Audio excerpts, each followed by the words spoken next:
आज तर ना मी पडता पडताच राहिले, तर ते कसं तुम्हाला पुढं सांगते. त्या अगोदर माझं रुटीन शेअर करते. तर रुटीन नाही तर हा आहे दुपारचा ब्लॉग. तर आम्हाला जायचं होतं बाहेर जेवायला, हॉटेलमध्ये नाही तर इथंच आम्हाला घराच्या बाजूलाच एक कार्यक्रम होता, त्यांनी जेवायला बोलवलं होतं. कार्यक्रम म्हणजे चारधाम करून आले, त्याचाच त्यांना प्रसाद सोडायचा, त्यासाठी त्यांनी बोलवले होतं. तर मी माऊ आणि आई आम्ही तिघीजण जाणार होतात. दादू नव्हता येणार, तर कारण की ना दादू खूप जास्त परेशान करतो, ते काही बसत नाही, त्यासाठी त्याला खुशीजवळच सोडलं.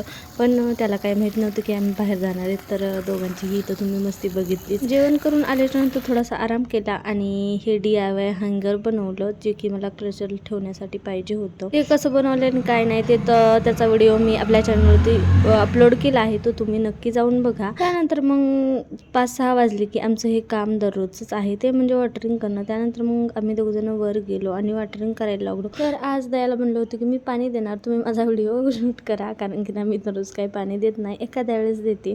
तर एखाद्या वेळेस करायला गेलं कोणतं काम आणि ते बी एक्सायटेडमध्ये, तर त्यामुळंच ना काही ना काही होतच राहतं. तर असंच ना माझ्यासोबतही झालं. तर बघा मी असं साईडनं पाणी देत होते आणि पडता पडता वाचली.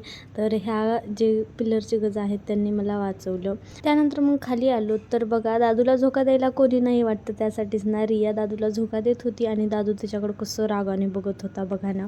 तर एवढं आजच्या पुरतं एवढंच. चला तर मग भेटूया नेक्स्ट व्हिडिओ. तोपर्यंत बाय.